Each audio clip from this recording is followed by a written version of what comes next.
Texas was struck hard as monstrous storms swept across the plains, slamming cities with winds fierce enough to rival hurricanes and hailstones nearly the size of grapefruits. Power vanished for tens of thousands in mere moments as the sky erupted in fury, from Greenwood to Canyon and Big Spring.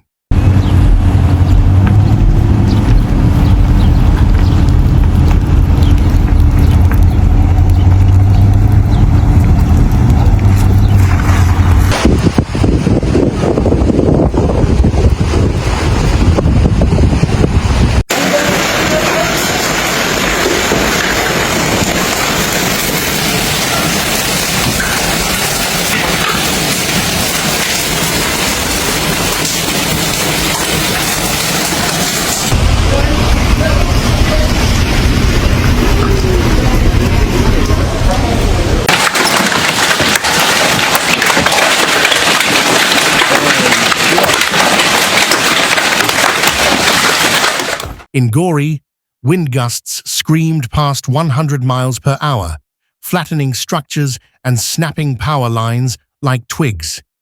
Meanwhile, in Claude, hail measuring more than 4 inches punched through rooftops and obliterated car windows. Residents could only shelter and pray.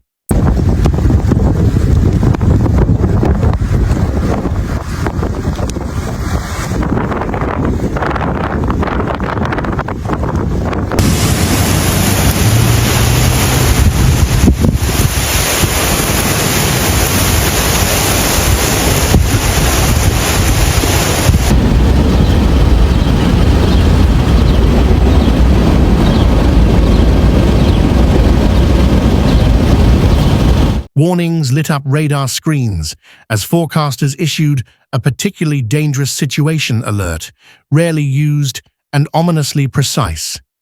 Storm cells marched relentlessly from west to east, gathering speed and ferocity with every mile. Meteorologists compared it to a freight train of chaos.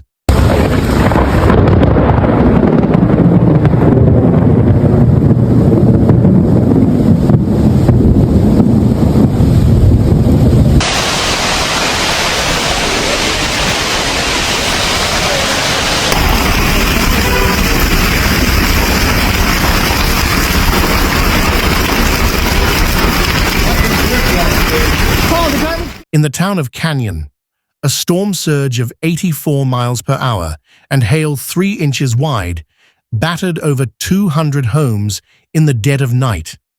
Apartment complexes looked as if they'd been shelled, windows shattered, vehicles shredded. Even the university campus bore scars on dorms and classrooms alike.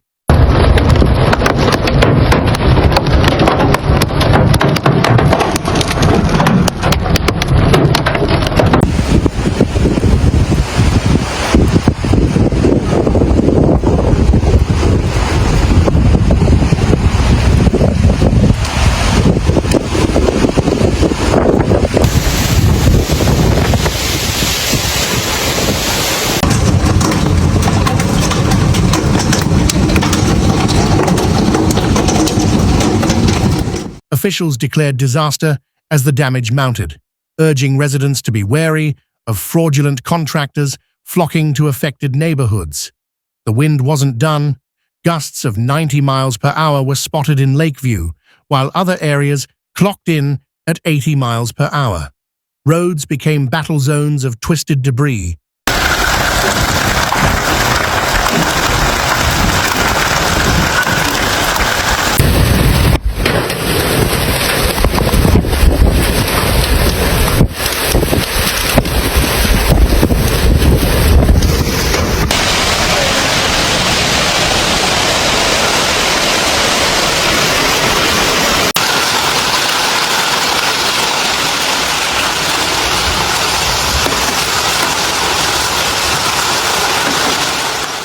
In Big Spring, hail pummeled homes and businesses so violently that the mayor stepped in to declare a local disaster.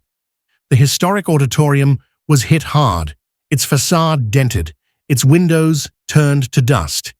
Even the city's air park wasn't spared from nature's onslaught.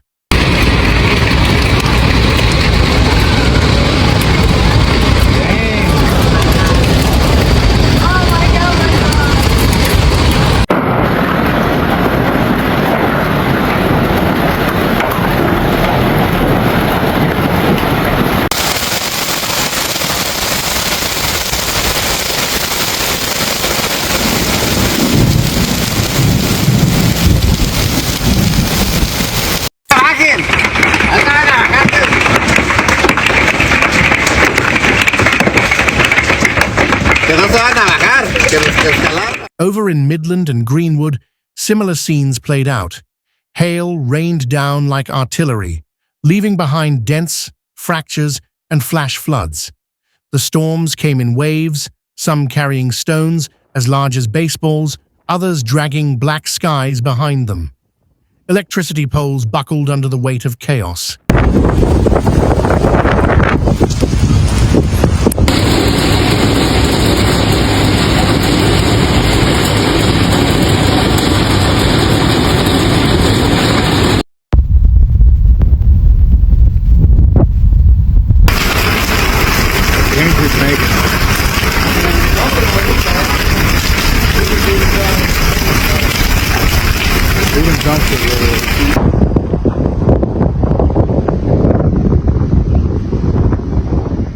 The National Weather Service warned of further outbreaks as warm Gulf air clashed violently with a plunging cold front from the north.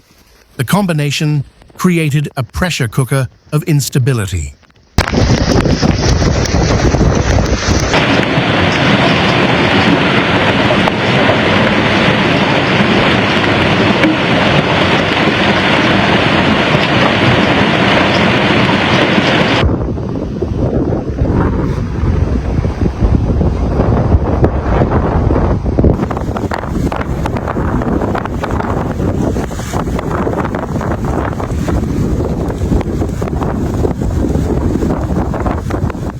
Dallas and across the Metroplex, the evening turned electric.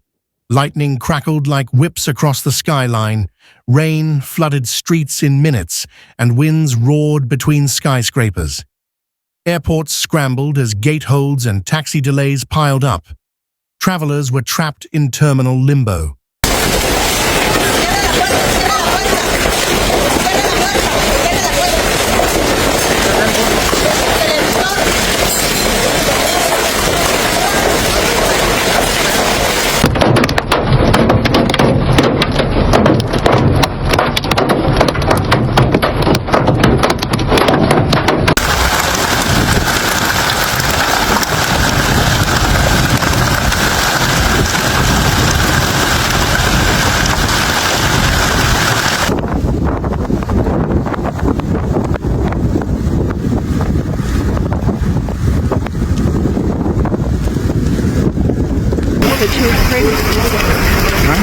My mom said she was praying for it.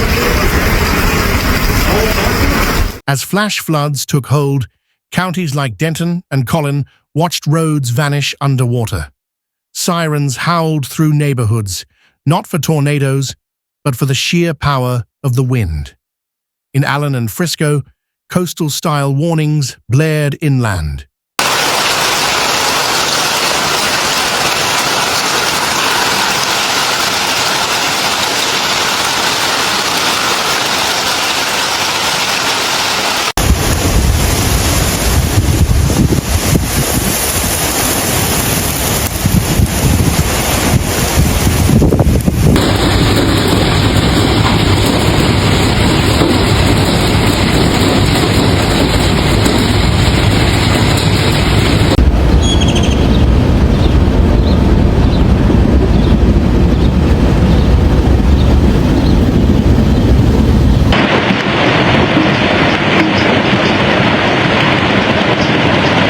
This is the current situation that we are dealing with in Jeanette. This is a live feed from our front. In places like Childress and Lake Dallas, stones the size of golf balls rained down for nearly 20 minutes. The ground was littered with white shards of ice. Damage reports surged. Cars crumpled, roofs perforated, skylights smashed. Did you guys?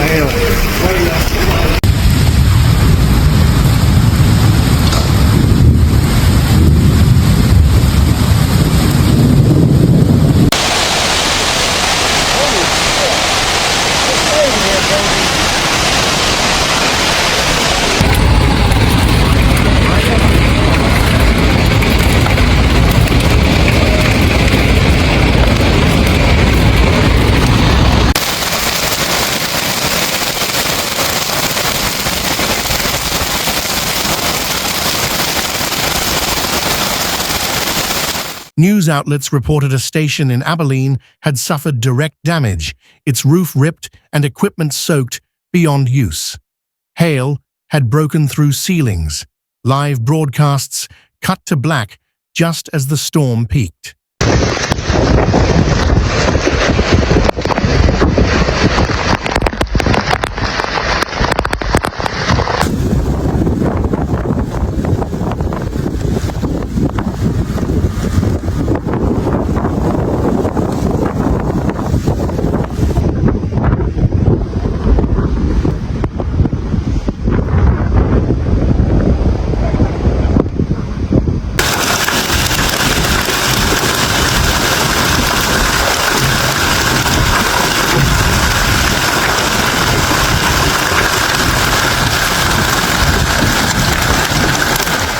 Hailtrace and other mapping tools logged over 62,000 properties impacted by hail larger than 1.75 inches. The ripple effect of destruction stretched across 4 states. Residents woke to shattered glass, torn siding, and driveways blanketed in frozen chaos.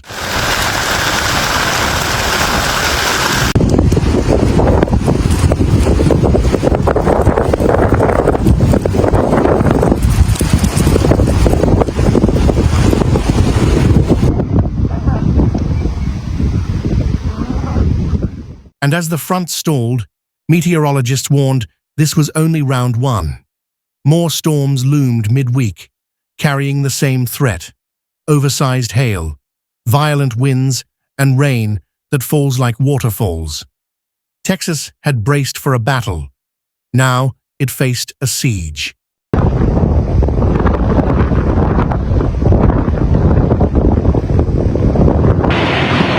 That would be our daughter's trampoline, saving some of that hail for us.